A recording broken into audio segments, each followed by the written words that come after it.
olay biliyorsunuz 1993, 2 Temmuz 1993 yılında katliam gerçekleşti.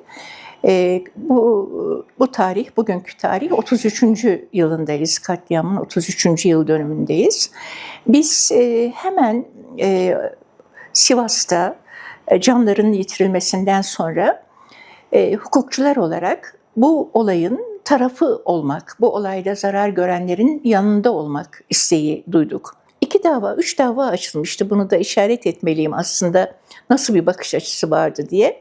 Bir adiyen adam öldürme davası açıldı. 2, toplantı ve gösteri yürüyüşleri yasasına aykırılık. 3, terörle mücadele yasasına aykırılık davaları açıldı. Fakat bu olay adiyen adam öldürme değildi. Bu olay sıradan bir toplantı ve gösteri yürüyüşleri yasasına aykırılık değildi. Bu olay çeşitli terör örgütlerinin kimi legal, kimi illegal bir takım siyasi gruplarında el birliği ve işbirliğiyle gerçekleştirdiği bir olaydı. Bu sebeple bunun örgütlü bir suç olduğu ve bunun Devlet Güvenlik Mahkemesi'nde esas olarak yargılanmanın toplanması gerektiği konusunda talepte bulunduk. Çünkü davalar geldi fakat gelen davalar 2 bölüm halinde ağır cezaya ve asliye cezaya geldi. Terörle mücadelede DGM'ye geldi. Böylece bizim talebimiz üzerine, bizim sadece talebimiz değil, o dönemde Ağır Ceza Mahkemesi Sayın Yargıcı, ışıklar içinde olsun Ekrem Çelenk, bunun siyasi bir dava olduğunu ifade etti. Bu siyasi amaçla gerçekleştirilmiş bir katliamdır. Buna adiyen bir adam öldürme diye bakamazsınız gibi bir değerlendirmeyle dosyayı DGM'ye gönderdi. Bu olayın arkasında bunun sıradan bir olaymış gibi, bir takım kişilerin arasındaki bir karşılıklı çatışmaymış gibi görülmesi, yargı alanında da böyle görülmesi, değerlendirilmesi ve davaların adiyen adam öldürme diye açılmış olması ciddi bir problemdi, ciddi bir soru işaretiydi. Ama daha ağır olan ilk günden itibaren, ilk yargılama gününden itibaren biz, yani müdahil taraf, çocuklarını, eşlerini, kardeşlerini, yakınlarını yitirmiş taraf, adeta biz sanığız da esas öldürme olayına, katliama katılmış olanlar mağdurlarmış gibi bir durum söz konusu oldu. Müdahil olarak duruşmaya girersiniz, girdiğiniz duruşmada dilekçenizi verirsiniz. Dilekçenizi kabul ederse mahkeme müdahilliğiniz gerçekleşir. Biz müdahil taraf olarak ilk duruşmada kapıda bırakıldık, içeri alınmak istenmedik. Kavga, gürültü, düşünün Barolar Birliği Başkanı bile var. Ben saldırıya uğradım. Sonuç olarak biz mücadeleyle ilk duruşmaya girmeyi başardık. Fakat duruşmalar boyunca biraz önce söylediğim hava esti. Yani biz sanıktık ama onlar mağdurlardı. Yapılan yargılamada 37 kişi hakkında idam kararı verildi. Biz ÇHD olarak, Çağdaş Hukukçular Derneği olarak idama da karşıydık. Hep karşıydık. Yani yaşam yaşamla karşılık olamaz. Ceza farklı bir olgudur.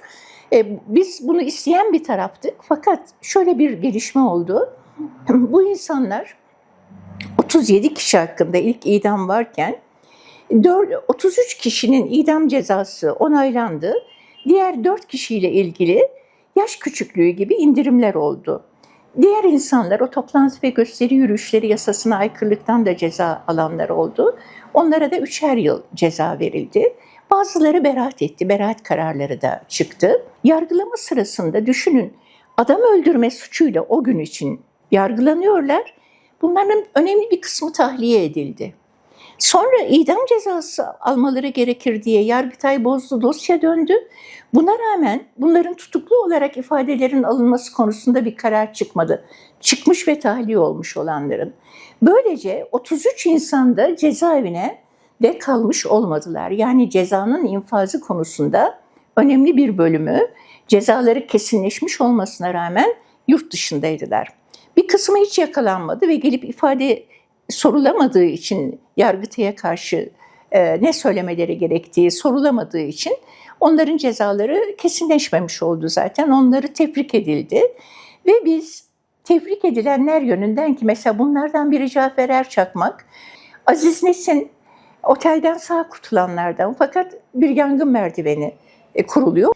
Bu kurtarma sırasında Erçakmak koşuyor ve şeyi yere düşürmeye çalışıyor.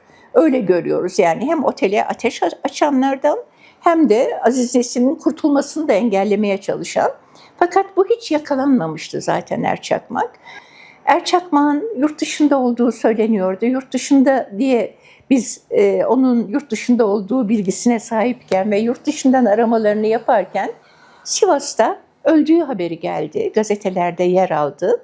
Sahte bir mezar bilgisi yazmışlardı. Dayı diye bir şey başucuna koymuşlar. Allah'tan mezarlık müdürü ihbar etti. O aranmakta olan bir şahsın oraya gömüldüğüne ilişkin olarak. Ben gidip mezarını açtırdım. Böyle bir hakkımız var biliyorsunuz. DNA testi yaptırdık. Acaba o mu? Yoksa başka bir mezar da onu kurtarmak için şey mi yapıyorlar, bize öldüğü haberini mi veriyorlar? Oğluyla kendisinden DNA testleri alındı.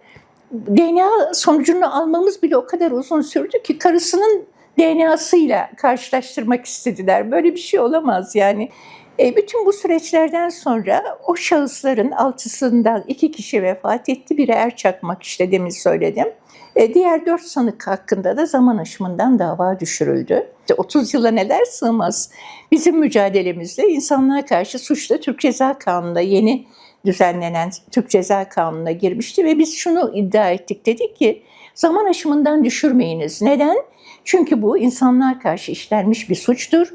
Düşünceleri sebebiyle, inançları sebebiyle, biliyorsunuz daha çok Alevi topluluğunu hedef almış olan bir saldırıydı. Aynı zamanda ilerici ve devrimci insanları, kendini solda ifade eden insanları hedef almış olan bir olaydı ve hiç tanımadıkları insanları yaktılar. Yani belki bir tek Aziz Nesin bildikleri insan. Tiyatro ekipleri vardı, bir şenliğe gitti Sivas'ta. Olayı bildiği için kamuoyu anlatmıyorum ama bir şenliğe gitmiş olan insanları orada yakıp kavurdular ve ailelerini de aynı yangının içinde yıllardır bıraktılar. Bu sebeple insanlığa karşı suçtur ve zaman aşımı uygulamayın dememize rağmen şöyle bir değerlendirme yaptılar. Dediler ki insanlığa karşı suç sadece Erçakmak yönünden olabilir. O da kamu görevlisidir ama ölmüştür. Halbuki kamu görevlisi şartı işkence suçlarında var. Polis, emniyet o aşamada bir işkence iddiası olursa o zaman kamu görevlisi olma, yani bir şahsın bir şahsa işkence yapması ayrı bir suç Türk Ceza Yasası'na göre.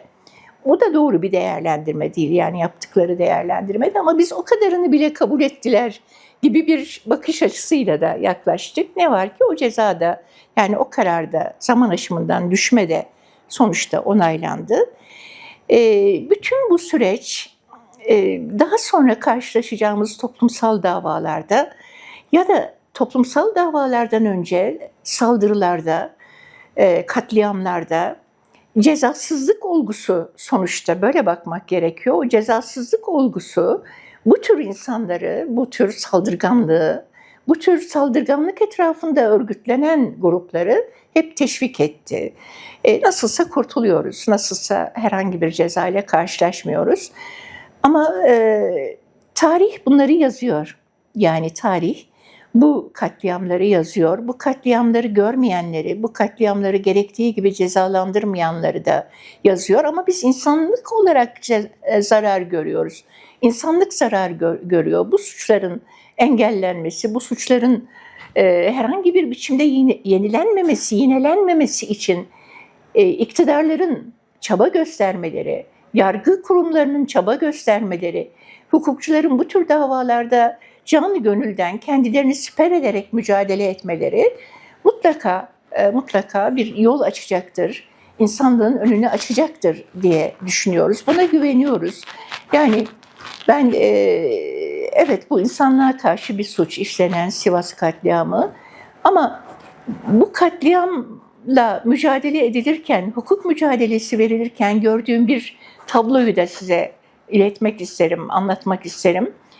Zarar görenlerin, yakınlarını yitirmiş olanların, ölümdü, yaralanmaydı, aileleri hiç geri durmadılar duruşmalardan, hiç ürkmediler ve korkmadılar. Bu saldırının hedefi oluruz diye düşünmediler ve hesap sormak için değil, yeniden bu tür saldırılar olmasın diye bütün duruşmalarda, 30. yılda bitti esas olarak dava, biz 33. yıldayız, yani canlı duruşmalara gittiğimiz davalar, her duruşmaya katıldılar. her duruşmada oldular. Acılarını bastırdılar ama o hukuk mücadelesinin önünde durmaya, yürümeye gayret ettiler. Demokratik kitle örgütleri davanın hep sahipleri oldular. Sol siyasi partiler o davalardan uzak durmadılar, onlara sahiplendiler. Bu kamuoyunun bir acıyı kucaklaması ve o acıyı sağaltmak için mücadele etmesinin hem zarar görenler yönünden ilginç bir örneğiydi Sivas davası, hem de demokratik kuruluşlar yönünden. Bugün 10 Ekim davamız var örneğin, yürüyen başka sonuç var. Buralarda da aynı gücü görüyorum ve belki Sivas oranında değil ama şunu da tabii söylemeliyim. Ne yazık ki yıllar geçtikçe davada takip azaldı doğal olarak. Yani bazı arkadaşlarımız çeşitli sebeplerle gelip gidemediler. Ama bugün yürüyen katliam davalarında müdahil avukat arkadaşlarımızın hem demokratik hukuk örgütlerini temsilen katılımları, hem kişisel olarak katılımları, davayı sürdürmeleri, sahip çıkmaları çok örnek bir durumdur diye düşünüyorum. Olağanüstü bir ihmal olduğu inancındayım ben. Polisin tutanağı var. Bir gece önceden itibaren 200'ü aşkın araç geliyor ve 200'ü aşkın araçla insan geliyor Sivas'a. Yani örgütlü bir biçimde bir taşıma var oraya. Ve biliyorsunuz birinden itibaren de adım adım eylemi geliştiriyorlar. Polis tutanağında 15 bin kişi var. 15 bin kişi diyor. Gide gide tabii adım adım. Önce kültür merkezine saldırıyorlar. Daha sonra bu otelde, ikisi arasında otelde de dinlenmek için duran gençler var yani. Çoğu genç olan, biri de işte Aziz Nesin, genç olmayan belki de. Diğerleri hep genç tiyatrocular, folklorcular falan, oradaki gençler. Buraya saldırıyorlar ve arabaları ters çeviriyorlar, benzinleri döküyorlar, benzin taşıyorlar, fotoğrafları var. Bugün hala 2 Temmuz'a doğru birçok basın organında bunları görebilirsiniz. Görsel olarak tanıklı bir katliam, yani herkesin gördüğü bir katliam. Üstelik de Müslüman kamuoyuna diye bir bildiri yazıp o Müslüman kamuoyuna yapacakları katliamı da işaret ediyorlar. Müslümanların ders verme günüdür diyorlar, hesap sorma günüdür diyorlar. Bu emniyetin de faksına geçiyor.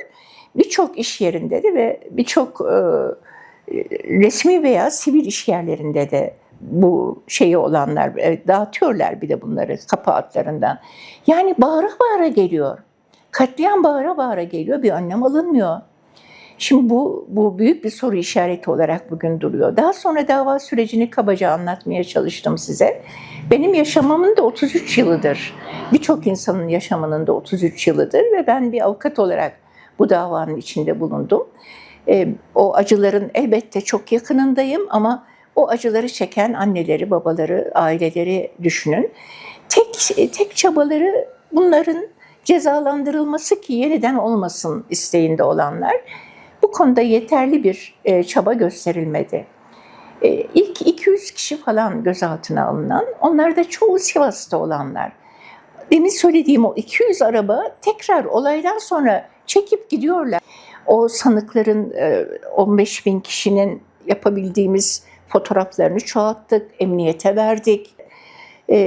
Yani o bizim görevimiz değil, polisin görevi fotoğraflamak, tanımak falan.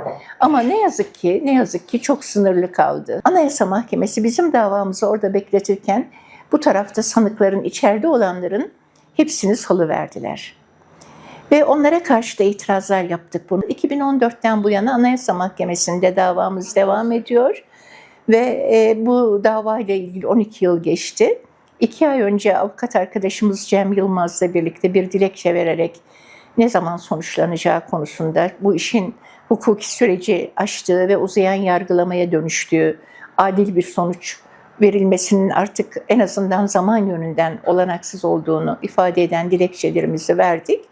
Ona henüz yanıt gelmedi ama yine biz aynı tarihte İnsan Hakları Mahkemesi başvurumuzu hazırladık. Fakat bu başvuru yapacak çok geniş bir aile grubu var, 100'e yakın. Şimdi Avrupa İnsan Hakları Mahkemesi başvurularında yetki belgesi de isteniyor. Yetki belgelerini tamamlamaya çalışıyoruz Pir Sultan Abdal Derneği kanalıyla. En kısa zamanda İnsan Hakları Mahkemesi'ne geniş bir başvuru yapacağız ama 3 arkadaşımız, bir başka meslektaşımızla birlikte birkaç gün önce İnsan Hakları Mahkemesi'ne başvurdular. Şimdi artık oradan hak aramaya çalışacağız. Ama benim mesleki ömrüm herhalde buna yetecek mi bilmiyorum. Genç arkadaşlarımız için bu bir sorumluluktur, görevdir. Onlar bunu mutlaka ısrarla sürdürecekler. Ailelerin önemli bir kısmını da kaybettik. Yani annelerin, babaların.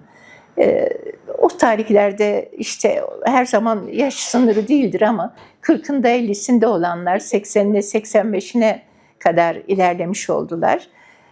Onları unutmak mümkün olmayacak. Acılarıyla gömüldüler ama geriye de insanlara umut veren bir mücadele kararlılığı ve azmi bıraktılar.